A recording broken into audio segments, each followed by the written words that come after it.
Dan apabila ingin menyampaikan pertanyaan secara langsung, dapat menggunakan fitur Raise Hand pada aplikasi Zoom. Langsung saja, kami persilakan Bapak Bani Maulana Mulia selaku Direktur Utama Samudra untuk menyampaikan paparannya sore hari ini.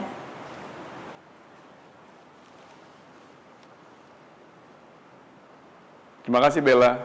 Bismillahirrahmanirrahim. Assalamualaikum warahmatullahi wabarakatuh. Selamat sore. Terima kasih kepada seluruh pemegang saham dan investor yang sudah bergabung di paparan publik sore ini secara online. Sebagaimana disampaikan sebelumnya, kami akan menyampaikan laporan kinerja untuk semester pertama tahun 2025 atau first half 2025, 6 bulan pertama yang sudah dicapai oleh perusahaan di tahun 2025. Langsung bisa dilihat slide-nya. Untuk 6 bulan pertama tahun 2025 ini, Samudra Indonesia telah mencapai revenue atau pendapatan sebesar 379,1 juta dolar Amerika Serikat, dan hasil ini adalah meningkat 17% dibandingkan periode yang sama di tahun 2024. EBITDA mencapai 96,3 juta dolar Amerika Serikat, 27% lebih tinggi dibandingkan tahun sebelumnya.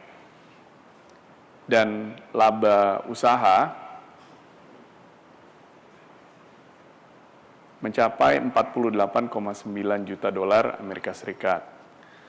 Sedangkan laba bersih adalah mencapai 29,3 juta dolar Amerika Serikat. Laba per saham 29,2 rupiah per lembar saham dibandingkan sebelumnya 21,9 rupiah per lembar saham. Demikian adalah laporan laba rugi dari Samudra Indonesia di semester pertama tahun 2025. Selanjutnya kami sampaikan mengenai neraca atau balance sheet di first half 2025, posisi kas dan setara kas mencapai 368,3 juta dolar Amerika Serikat dibandingkan akhir tahun 2024 yang lalu meningkat 11%. Jadi kita punya posisi kas yang sangat kuat dan aset lancar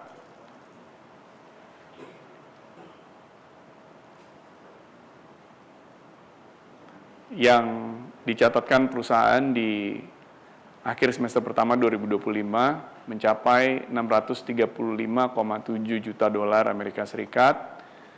Nah, posisi hutang jangka pendek 39,5 juta dolar Amerika Serikat dan hutang jangka panjang 194,1 juta dolar Amerika Serikat. Tingkat ekuitas perusahaan adalah 750,8 juta dolar Amerika Serikat dan nilai total aset perusahaan meningkat menjadi 1,3 miliar 324 miliar dolar Amerika Serikat.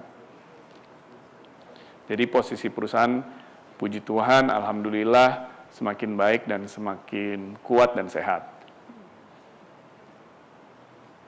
Oke, dan dengan kondisi tersebut dan pencapaian kinerja selama 6 bulan pertama di tahun 2025 ini membuat kami sangat bersyukur, membuat kami semakin optimis bahwa di tahun 2025 ini, meskipun juga banyak tantangan, namun kami percaya juga banyak peluang bagi perusahaan untuk bisa mencapai hasil yang baik, banyak juga peluang bagi perusahaan untuk terus bertumbuh, dan dengan rencana tersebut, kami juga meneruskan rencana untuk menambah kapasitas.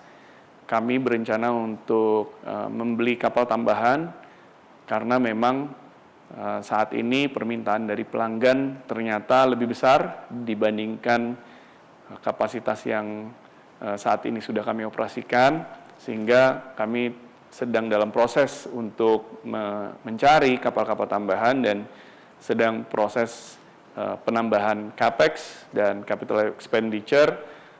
Minimal ada 4 kapal yang sedang kami proses.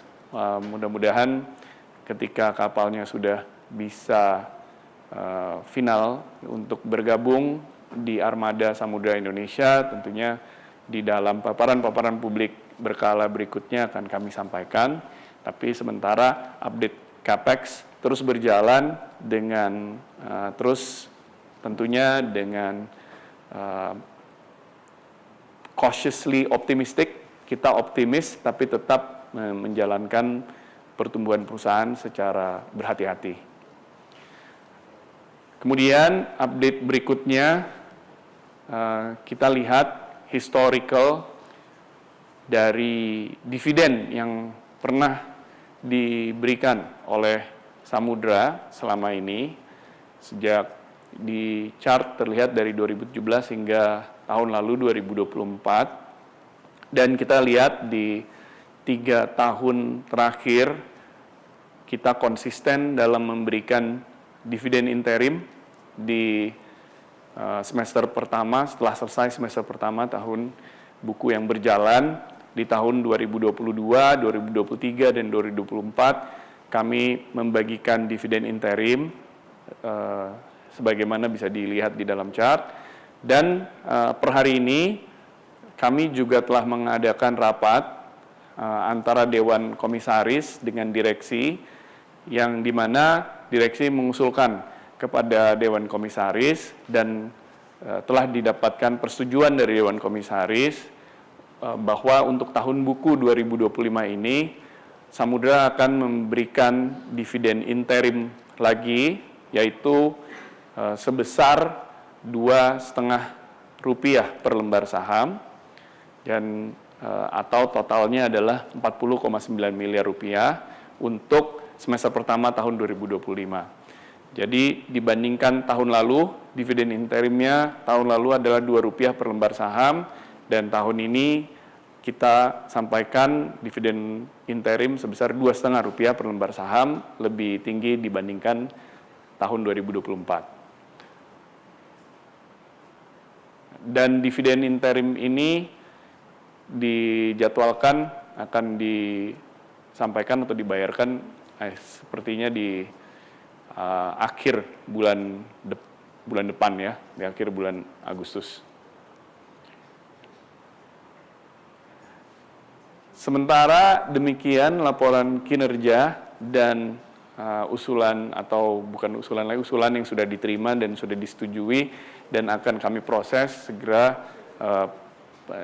Dividen declare dan pembayaran akan diproses, pembayaran dividen interim untuk tahun buku 2025, dan tentunya seperti biasa kami dengan senang hati untuk bisa mendapat kesempatan untuk bisa berdiskusi ataupun menjawab kalau ada pertanyaan dari teman-teman yang ikut serta dalam paparan publik sore hari ini. Terima kasih. Kembali ke Bella. Terima kasih Pak Bani untuk penyampaian update mengenai first half tahun 2025 untuk Samudra Indonesia. Langsung saja kita buka sesi tanya jawab sore hari ini, dan kami sampaikan sekali lagi apabila Bapak dan Ibu ingin menyampaikan pertanyaan bisa langsung menggunakan fitur raise hand dan juga mengisi formulir yang telah didistribusikan. Sudah ada pertanyaan yang masuk dari formulir pertanyaan. Pertanyaan dari Bapak Jafrinda Reza Eltriko yang merupakan investor.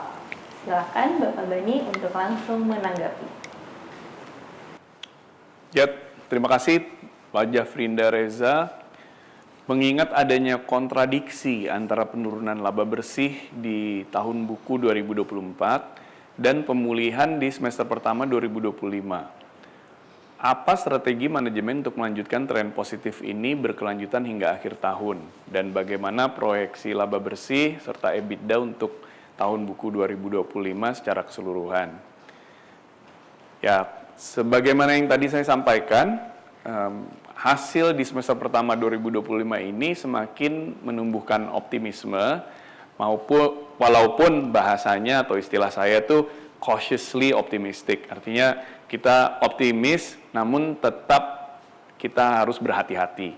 Melihat bahwa perkembangan kondisi perdagangan global itu kemungkinan bisa dipengaruhi oleh faktor-faktor geopolitis, kemungkinan bisa dipengaruhi oleh negosiasi perang dagang atau tarif dagang antara tentunya Amerika Serikat dengan berbagai negara termasuk Indonesia dan juga seluruh negara mitra dagang yang mempengaruhi perdagangan global secara keseluruhan, maka secara dinamis perusahaan pelayaran seperti kami itu selalu harus bisa fleksibel, selalu bisa menyesuaikan dengan kondisi dan bersiap untuk mengambil peluang-peluang yang ada. Namun dengan hasil yang sudah kita lihat di paruh pertama 2025, terbukti bahwa ternyata kondisi dinamika perdagangan global bisa memberikan pertumbuhan yang positif. Dan kita percaya di semester kedua tahun 2025, kita juga percaya masih banyak peluang-peluang pertumbuhan, meskipun tentu ada faktor-faktor ketidakpastian, ada uncertainties yang mungkin bisa mempengaruhi perdagangan global. Despite that fact, kita tetap merencanakan pertumbuhan karena per hari ini, per akhir semester pertama dan sudah memasuki semester kedua, ternyata demand melebihi daripada supply dan demand masih sehat. Kami juga masih mengalami kebutuhan kapasitas angkut tambahan, kita masih mengalami lonjakan volume yang tidak bisa semuanya terangkut oleh kapal-kapal kita, sehingga memang ada kapal-kapal tambahan yang kami butuhkan dan saat ini sedang dalam proses negosiasi, pembelian, dan juga rencana pemesanan kapal-kapal baru di galangan-galangan kapal di dunia. Dan terbukti juga galangan-galangan kapal hingga hari ini masih mengalami kepenuhan. Jadi kalau ingin membangun kapal baru itu semuanya penuh dan kita harus mengantri sampai beberapa tahun ke depan. Sehingga untuk bangunan baru atau new build memang masih membutuhkan lead time, waktu tunggu yang cukup lama, sehingga kita juga perlu mengambil kapasitas tambahan dari existing capacity yang saat ini tersedia di pasar.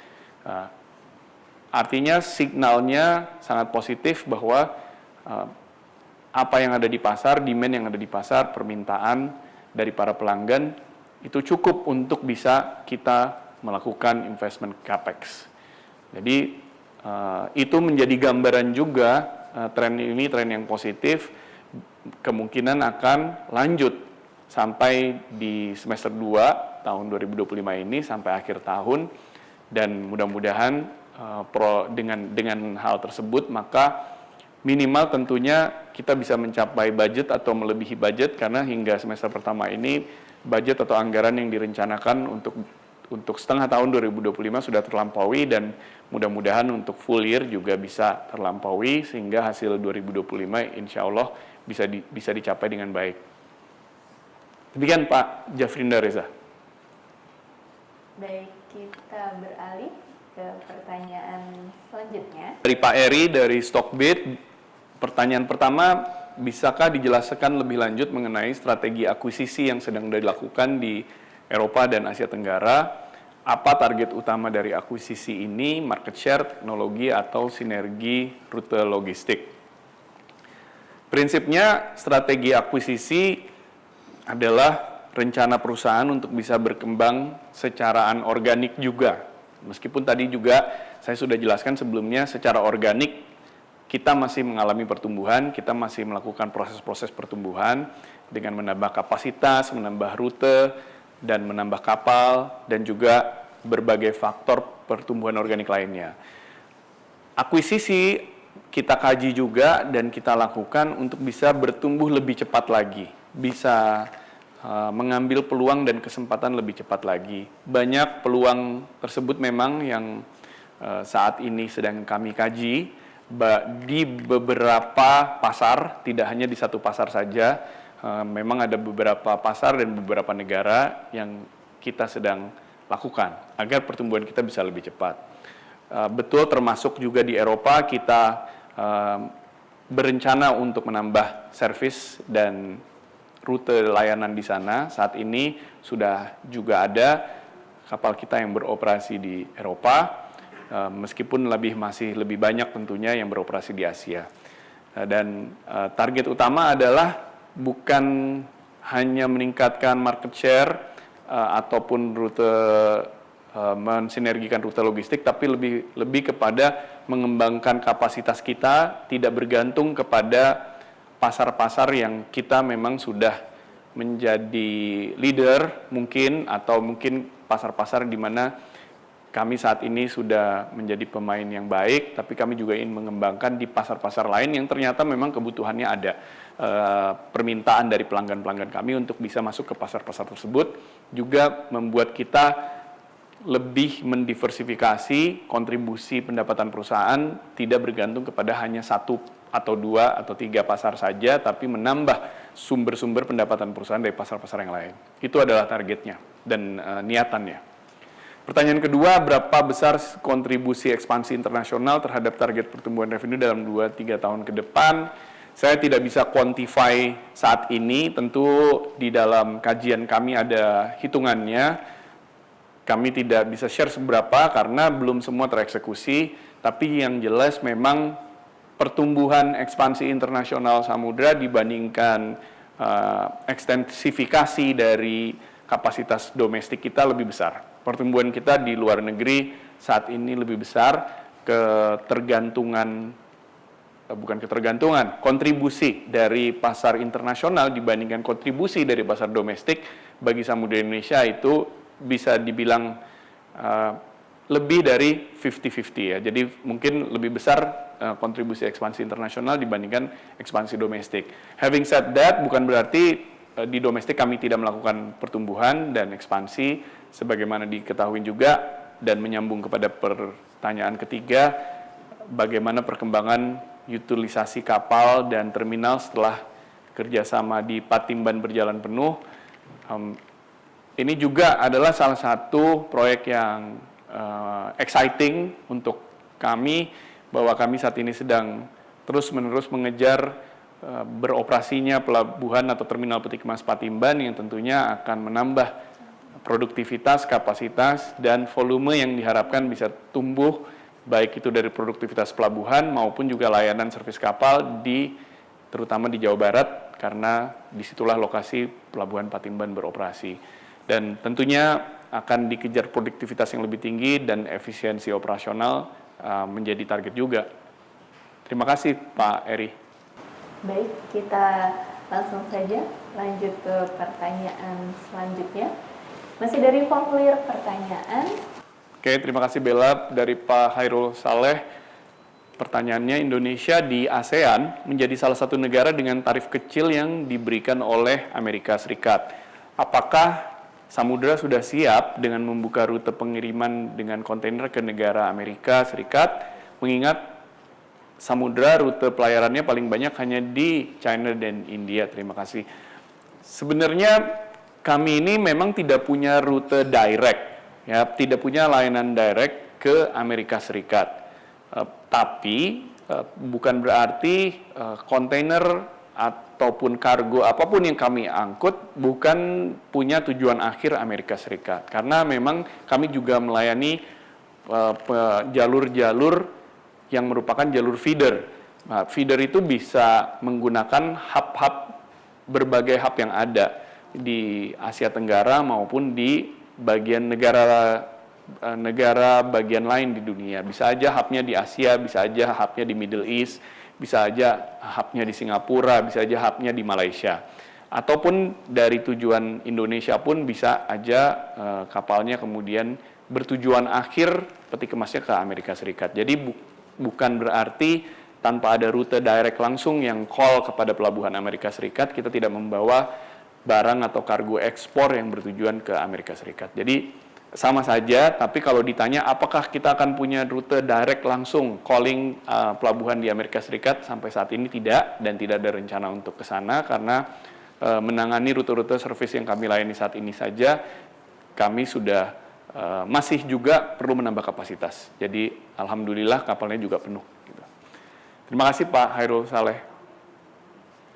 Pertanyaan berikutnya saya langsung aja, Pak Fahmi Ahmad Burhan dari Bisnis Indonesia punya 2 pertanyaan. Yang pertama, bagaimana progres ekspansi penambahan kapal dan pengembangan pelabuhan pada tahun ini? Seperti apa kontribusinya terhadap kinerja keuangan? Tadi sudah saya sampaikan sebelumnya, ekspansi penambahan kapal di tahun ini minimal yang sudah terlihat jelas, ada 4 kapal yang sedang kami target, 2 kapal untuk kita beli dengan kapasitas yang lebih besar daripada yang kami operasikan saat ini, dan ada 2 kapal juga yang posisinya masih dalam proses pembangunan di galangan kapal, juga kami kaji untuk kami beli atau kami kunci dengan kontrak untuk beberapa tahun ke depan, karena juga kami memiliki kebutuhan penambahan kapasitas yang sudah sudah terkunci kontraknya hingga beberapa tahun ke depan, sehingga clearly kami butuh penambahan kapasitas kapal. Semuanya masih berproses, belum ada penambahan unit kapal yang fix sudah bisa kami sampaikan per hari ini, tapi semuanya sedang berlangsung dan kami juga berkomunikasi dan mencoba mengkaji proses pembuatan kapal-kapal baru di beberapa galangan kapal yang ada di beberapa negara. Untuk kebutuhan kapal-kapal yang kami operasikan di internasional memang tidak ada yang bisa dibuat di Indonesia, kami buatnya di negara-negara di luar Indonesia, dan saat ini masih dalam proses negosiasi mengenai jadwal pemesanan kapal-kapal tersebut. Tentunya kita punya ekspektasi yang positif dari penambahan kapasitas kapal tersebut, dan juga kita punya ekspektasi yang positif dari pengembangan pelabuhan. Kontribusinya terhadap kinerja keuangan di 2025 tentunya nanti akan terasa ketika kapalnya sudah menambah masuk, sehingga bisa meningkatkan revenue juga di second half 2025. Pertanyaan kedua, bagaimana progres pengembangan investasi di Pelabuhan Patimban? Masih sesuai proses sebelumnya, masih sesuai jadwal. Diprediksi pelabuhan atau terminal peti kemas Patimban yang menggunakan alat-alat baru yang sedang kami procure atau pesan dan beli akan sesuai jadwal di mungkin paruh kedua tahun 2026. Jadi second half tahun depan baru bisa menggunakan alat-alat baru yang ditambah atau dibangun infrastrukturnya di pelabuhan atau terminal peti kemas Patimban. Seperti apa proyeksi investmentnya terhadap kinerja keuangan? Insya Allah tentunya kita expect ada hasil yang positif, kontribusi dari Patimban, tapi itu baru akan ada realisasinya yang signifikan di tahun 2026. Di tahun 2025 belum ada. Terima kasih Pak Fahmi. Terima kasih Pak Bani dan juga Pak Fahmi. Sekali lagi saya ingatkan, apabila ingin mengajukan pertanyaan dapat langsung menggunakan fitur raise hand dan juga mengisi formulir pertanyaan pada kolom chat. Silakan Bapak Bani, sudah ada pertanyaan selanjutnya yang masuk? Ya, Pak Ade Sebastian, dan pertanyaannya adalah Galangan Samudra Madura dengan penambahan modal di bulan Juni 2025 akan digunakan untuk apa? Jika digunakan untuk pengembangan perusahaan, berapa imbal balik diharapkan dari pengembangan ini? Ya, Galangan Samudra Madura adalah salah satu anak perusahaan yang kami kembangkan. Sebenarnya perusahaannya sudah berjalan, galangannya sudah berjalan, saat ini melayani pemeliharaan kapal, docking, dan juga pembuatan kapal-kapal baru, pemesanan kapal-kapal baru yang juga datang dari pelanggan lain, bukan hanya yang dipakai internal oleh Samudra Indonesia. Dan penerbitan sukuk di tahapan kedua kemarin yang sudah terjadi dan sudah terserap penuh oleh pasar, memang ditujukan untuk pengembangan Galangan Samudra Madura ini. Jadi seluruh dana dari sukuk yang diterbitkan memang digunakan full untuk mengembangkan kapasitas Galangan Samudra Madura. Di sana akan dibangun fasilitas-fasilitas tambahan yang bisa meningkatkan kapasitas produksi galangan kapal tersebut sehingga bisa membangun kapal maupun juga melakukan docking atas kapal-kapal yang melakukan perawatan di Galangan Samudra Madura gitu. Imbal balik atau return of investment-nya tentu tidak kami disclose di sini, tapi tentunya imbal balik yang dihasilkan kami percaya bisa menutup biaya pembiayaan dari sukuk yang kami keluarkan. Terima kasih Pak Ade. Ya, next dari Pak Gilang Mahardika, PT RSA International. Apakah dalam situasi global sekarang, di mana ada ketidakpastian, Samudra dapat beradaptasi dalam ketidakpastian tersebut? Apa langkah yang diambil untuk hal tersebut? Insya Allah, memang itulah DNA kami atau sifat utama dan karakter utama yang dibutuhkan oleh perusahaan pelayaran adalah kemampuan beradaptasi, kefleksibilitasan, bahasa Indonesia macam apa itu, tapi maksudnya fleksibilitas dalam beradaptasi, kemampuan kelincahan perusahaan untuk bisa beradaptasi dalam perubahan situasi. Yang pasti ada perubahan, yang pasti ada dinamika. Dan itu ketika kami sadari, maka kami hadapi dengan terencana. Jadi fleksibilitas dan agility atau kelincahan perusahaan dalam menyesuaikan kapasitas, baik itu lokasi operasional kapal, ukuran operasional kapal, bagaimana kapal beroperasi di market Asia, bagaimana beroperasi di market Eropa, bagaimana beroperasi di domestik perairan Indonesia, semuanya membutuhkan penyesuaian dan perubahan, dan itu adalah makanan sehari-hari yang memang kami terus-menerus melakukan continuous improvement atau perbaikan yang tidak pernah berhenti dalam mencapai operational excellence. Karena kuncinya kita memiliki atau membutuhkan operational excellence untuk mencapai efisiensi yang bagus sehingga result kami atau hasil operasional itu bisa menghasilkan profit yang baik. Dan ini memang adalah kunci utama yang selalu dikejar oleh perusahaan secara berkesinambungan. Begitulah yang dilakukan oleh kami di Samudra. Terima kasih Pak Gilang. Oke, next dari Pak Novaldi Arfan. Bertanya tentang tarif kontainer indeks yang belakangan ini turun, apakah mempengaruhi signifikan terhadap pendapatan Samudra? Kalau iya, apa nantinya yang akan dilakukan? Ya, tarif kontainer indeks itu kadang naik, kadang turun. Itu kontainer indeks. Hingga saat ini, seperti yang kami sampaikan, kita lihat beberapa tahun ke belakang, pernah naik, pernah juga turun. Dan ketika naik turun, tentunya kami tidak bisa mempengaruhi indeks tarif ya. Bukannya kami memikirkan indeks tarif, tapi memikirkan bagaimana rute-rute yang kami jalankan itu tetap memberikan hasil yang positif. Jadi saya nggak mikirin indeksnya, tapi memikirkan di mana kita beroperasi, hasilnya tetap masih positif. Kalaupun tarifnya itu turun, maka hasilnya tetap juga harus positif. Kalau hasilnya nggak positif, kita nggak operasikan. Kalau ada rute yang rugi, ya kita tidak akan beroperasi di sana, atau kita alihkan kepada rute-rute yang positif. Gitu. Jadi itulah caranya kita menyesuaikan diri agar operasional perusahaan berjalan dengan baik, hasilnya positif dan tidak rugi apabila ada rute-rute yang tarifnya terlalu rendah untuk bisa perusahaan mencapai atau menghasilkan keuntungan. Dan disitulah kuncinya bahwa kita harus selalu bisa memiliki efisiensi yang baik dan optimum agar kita bisa mencapai laba. Begitu Pak Novaldi.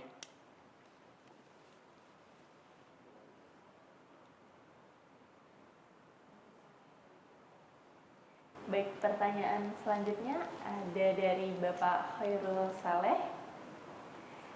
Nah, Khairul Saleh tadi udah kan? Ada lagi? Oh, oke. Ada yang raise hand dari Zoom?